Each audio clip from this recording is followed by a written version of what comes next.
जिस विषय पे कर रहा हूं चर्चा भी आपसे कि लंबी संघर्ष की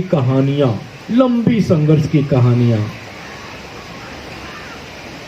और अभी गोस्वामी तुलसीदास जी की चौपाइयों का गायन कर रहे थे। हम लोगों ने, आम जनता, गरीब जनता ने तो स्वीकार कर लिया कि हमारा राजा तो अकबर है, राजा तो बाबर है, राजा तो हुमायूं है, राजा तो शाहजहां है, राजा तो कुतुबुद्दीन ऐबक है। इसे मान लिया, राजा को सब कुछ मान लिया। तुलसीदास लिख दिया नहीं, तुम्हारे राजा राम है, राम इसलिए राजा राम कहा गया है। इसलिए आस्था दिल में रखा, आस्था को, विश्वास को, श्रद्धा को।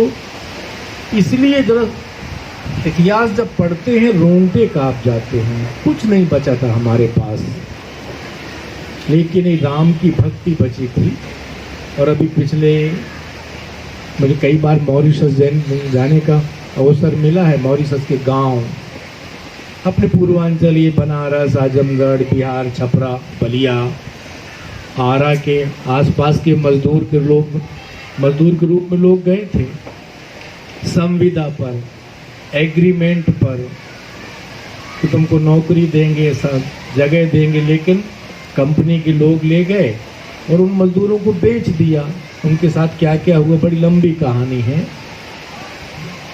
लेकिन सारा अपमान, जलालत सहते हुए ईसाईयत नहीं स्वीकार किया उन्होंने, क्योंकि रामचरितमानस साथ ले गए थे, हनुमान चालीसा साथ ले गए थे, माँ गंगा का जल कलश थोड़ा थोड़ा साथ ले गए थे। आज मॉरिशस में हर हिंदू घर में मानस का पाठ होता है, हर गांव में मानस मंडली है।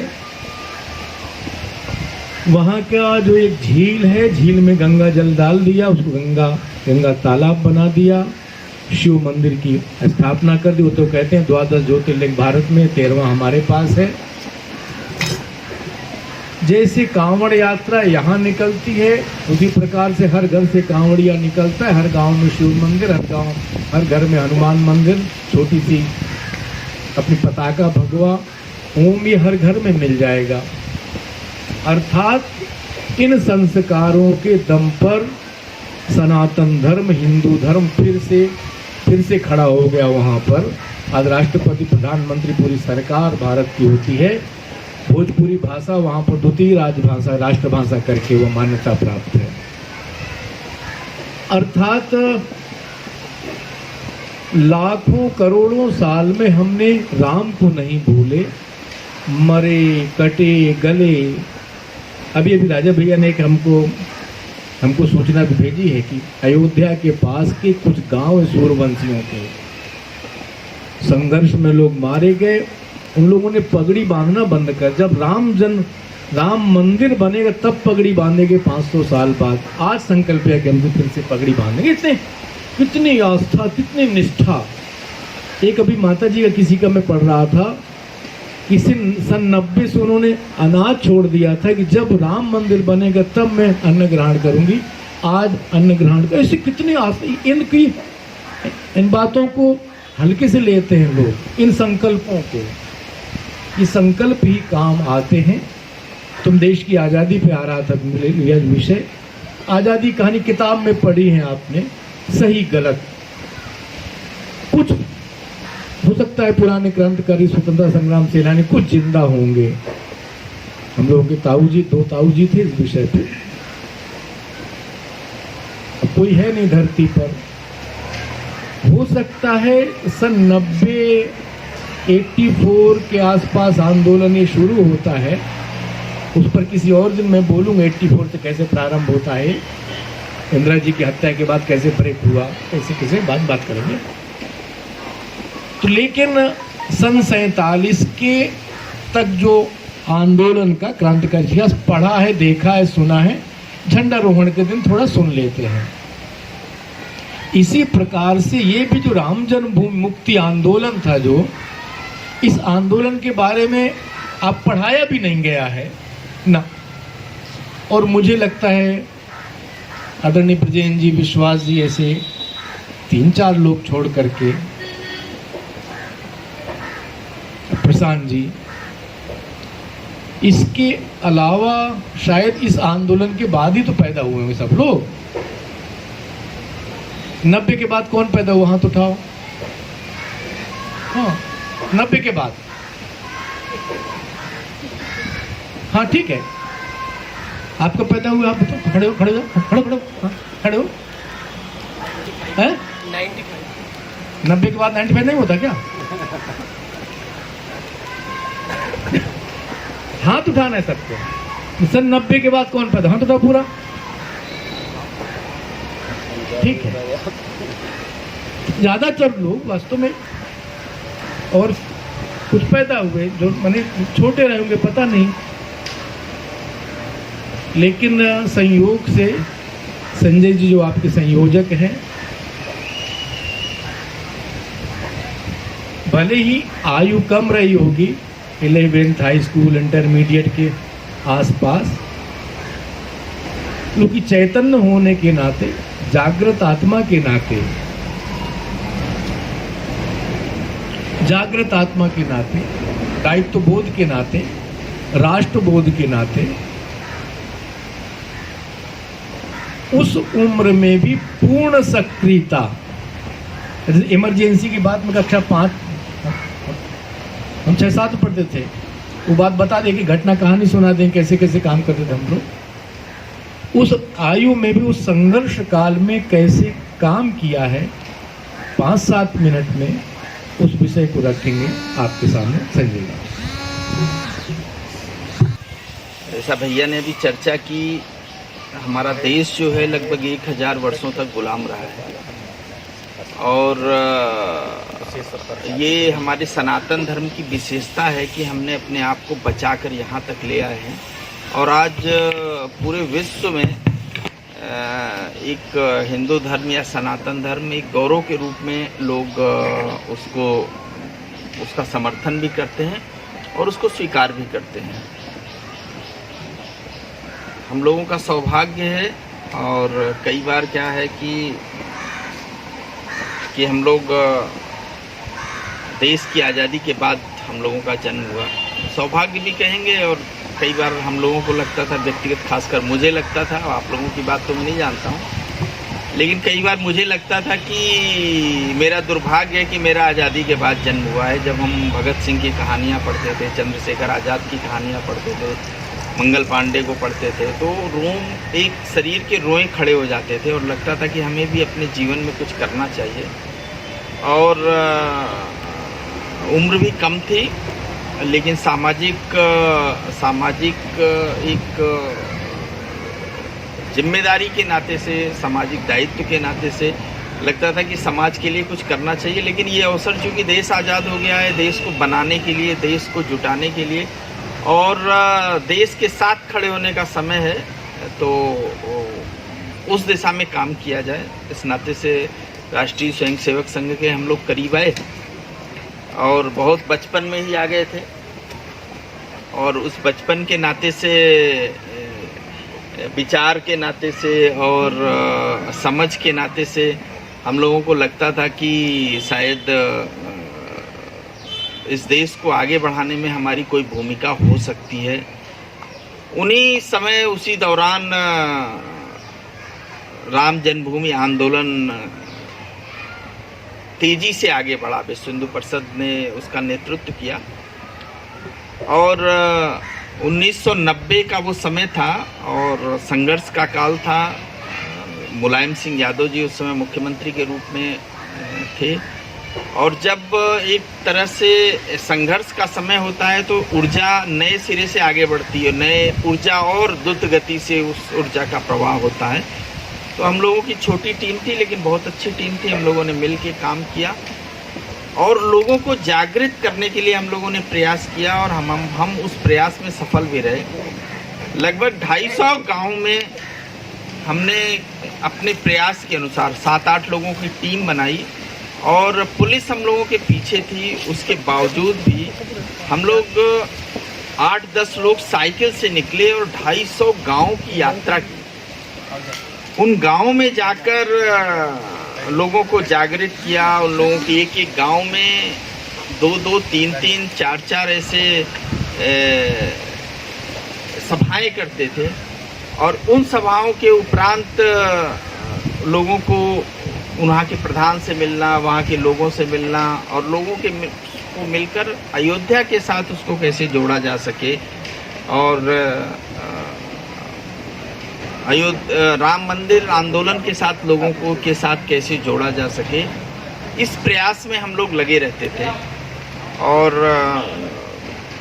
जब पता चलता था कि इस गांव से हम लोग निकले, एक मिथिलेश जी थे जो संघ के प्रचारक भी थे, वो भी उस समय हमारे साथ थे। लेकिन बाद में जब पुलिस का दबाव बढ़ा और खासकर आपको खुशी होगी अर्पित जी भी उस समय हम लोगों के साथ में थे। साइकिल से हम लोग निकले थे, 10 लोग थे हम लोग और 250 गांव की कम से कम यात्रा की थी। और जिस गांव में भोजन करके जाते दूसरे शाम को पता चलता कि पुलिस वहां पहुंच गई। तो बड़ा कई दिन 2-2 दिन भोजन नहीं मिला। एक दिन तो मैं आपको बताना चाहूँगा कि मतलब एक बार तो ऐसी प्रॉब्लम थी कि कच्चा केकड़ा तक लोगों ने, नाम मैं नहीं लूँगा लेकिन कुछ लोगों ने खाया, ये स्थिति थी। और सड़क की रास्ते यात्रा नहीं कर सकते थे। किसी जैसे चूँकि गाड़ियाँ आती थी, पुलिस वालों की गाड़ियाँ आती थी, तो हम लोग कई बार नदी पार करना होता था तो बोट से यात्रा करते थे। बोट से साइकिल को बोट पे रखा, उसके बाद वहाँ पर यात्रा किए, पार किए। तो संघ के प्रचारक का अपना एक दायित्व होता है, गरिमा होती है, वो कहीं अरेस्ट ना हो जाए, इसलिए वो भी वहाँ से चले गए थे। तो हम लोग केवल लड़के ही लड़के बन के रह गए थे वहाँ पर और कोई भी बड़ा हमारे साथ नहीं था। उसके बावजूद भी हम लोगों ने अपने संकल्प को पूरा किया और सभी गाँव में गए और उन गांव में जाकर यात्राएं की और लोगों को जागृत करके लोगों को जोड़ने का काम किया। आए, फिर बस्ती आए। बस्ती आने के बाद मेरे ऊपर दायित्व दिया गया राम ज्योति को वितरित करने का। और राम ज्योति हम लोग छुपा के स्कूटर पे एक बैग में रख लिए थे। एक वो शीशे का बना था और उसको बैग के अंदर रख लिए थे। बहुत सारे संघर्षों के बाद हम लोग निकल के आए और आज हमारा सौभाग्य का बात है, सौभाग्य की बात है कि हम लोग आज इस स्थिति में हैं कि आज अयोध्या में भगवान श्री राम की मंदिर का भूमि पूजन इस नाते से आज सुन रहे हैं। क्योंकि परिस्थितियां ऐसी हैं, मन में हृदय में बहुत इच्छा है, बहुत आकांक्षा है कि कैसे अयोध्या पहुंचा जाए, लेकिन क्योंकि परिस्थितियां ऐसी है इस नाते से हम सब लोगों की सद्कामनाएं, हम लोगों की शुभकामनाएं, खासकर जिनके नाते से, क्योंकि नरेंद्र मोदी जी प्रधानमंत्री के नाते से वहाँ पर हैं, आदित्यनाथ जी मुख्यमंत्री के नाते से उत्तर प्रदेश में हैं, तो इस नाते से ऐसा लगता है कि हम सब एक भगवान राम की कृपा जिनके ऊपर है, जिन लोगों ने उस संघर्ष में आगे बढ़ाया, वो सब लोग आज अपने स्थान पर हैं। और हमारा सौभाग्य है कि आज भगवान राम भी अपने स्थान पे अपने घर में स्थापित होंगे। उनके घर बनने की, उनका एक भवन बनने की, उनका एक जिस जन्मभूमि पे वो पैदा हुए, जिस गर्भगृह में वो पैदा हुए, उसको बनने का आज काम शुरू होगा। आज से वो दिन शुरू हो रहा है। तो मेरी बहुत सारी शुभकामनाएं पूरे देश के जो हमारे दिव्य प्रेम सेवा मिशन के कार्यकर्ता हैं उनके लिए, और दिव्य प्रेम सेवा मिशन से जुड़े जितने भी लोग हैं जिन्होंने उस संघर्ष में भागीदारी की, और जो आज भी उस भागीदारी में, जो आज भी दिव्य प्रेम सेवा मिशन के नाते से उसी प्रकार के राष्ट्र को कैसे, राष्ट्र की एकता आगे बढ़े, राष्ट्र कैसे समर्थ बने, इस नाते से प्रयास कर रहे हैं। तो मैं उन सभी लोगों को अपने हृदय के अंतिम उससे शुभकामनाएं प्रेषित करता हूं। धन्यवाद।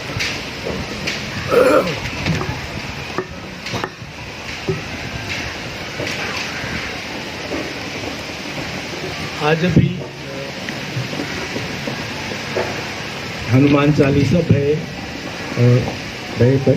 प्रकट कपाला के बाद तो पूर्णता करेंगे, लेकिन एक मैं सूचना भी सबको दे रहा हूँ। दिव्य प्रेम सेवा मिशन के जहाँ भी परिकर हैं, परिजन हैं, आदरणीय संरक्षक मंडल, मार्गदर्शक मंडल, आजीवन संरक्षक मंडल, सेवा मंडल, शुभचिंतन सदस्य, देश में भी जहाँ भी हैं, केंद्रीय समिति के लोग, आज सायंकाल हम लोग इस प्रसन्नता में अपने अपने घरों में दीपक जलाएं। ये एक आग्रह है, निवेदन है। इस समय देश वैश्विक महामारी की चपेट में, भारत भी है। बार बार एक शब्द सुनते होंगे, कम्युनिटी स्प्रेड का, यानी परिवार में न फैले, समाज में न फैले, अपने गांव में न फैले। इसलिए दीपक तो जलाएंगे ही भगवान राम के जन्मभूमि पे मंदिर के निर्माण के उपलक्ष्य में, लेकिन एक डॉक्टर राकेश कुमार हैं, एमडी हैं, आयुर्वेदाचार्य हैं, भारतीय धरोहर से जुड़े हैं। एक उनका संदेश और सूचना है। ये दीपक है सामने, दीपक में तिल, सरसों, घी, जो हमें अनुकूल लगे, जो अपनी क्षमता सामर्थ्य घी डाल दें। ये तो सूट की बात ही है। जो कलावा बांधते हैं जो हम लोग,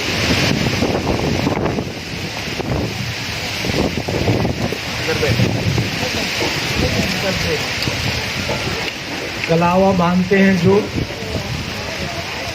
इसको हल्दी में भिगो लें। हल्दी में करकुमिन एक जो तत्व होता है, इसको ग्रहण कर लेगा वो। फिर एक पाउडर बना लेंगे। पाउडर में इलायची जो खाते हैं हम लोग, लौंग है, दालचीनी है और कपूर है, देसी कपूर, 4 चीज़ों को मिक्स करके पाउडर बना लें और इस तेल में 1 चम्मच आधा चम्मच डाल दें। क्योंकि ये वायरस है, विषाणु कहते हैं, इस विषाणु के ऊपर का जो लेयर है वो वसा का है, कोलेस्ट्रॉल का है। इसी नाते कहा गया है कि आप लोग 20 सेकंड हाथ धोएं या एल्कोहलिक जो आप बेस हो उस प्रकार सैनिटाइजर यूज करें, क्योंकि बसा को रगड़ देता है, खत्म कर देता है वो। इसमें सारे तत्व हैं जो कोलेस्ट्रॉल बसा को खत्म कर देंगे, इसलिए कम्युनिटी में फैलने से बचा सकते हैं। यानी भगवान श्री राम के जन्म स्थान पर मंदिर की प्रसन्नता भी प्रकट हो गई और हमने भारत को कोरोना देश में न और न फैलने से रोकने का एक उपाय भी कर दिया। हमने कल से प्रारंभ किया है। आज सायंकाल अगर देश भर में इस प्रकार का प्रयोग होगा तो शायद इस महामारी को रोकने में हमको बड़ी सफलता, फैलने से रोकने बड़ी सफलता मिल सकती है। मास्क लगाने की बात केवल फैलने के नाते होती ना, फैले ना। सैनिटाइजर लगाएं ताकि दूर तक ना फैले। इसलिए इस दीपक से ये लाभ प्राप्त किया जा सकता है। दिव्य प्रेम सेवा मिशन के दोनों परिसर में आज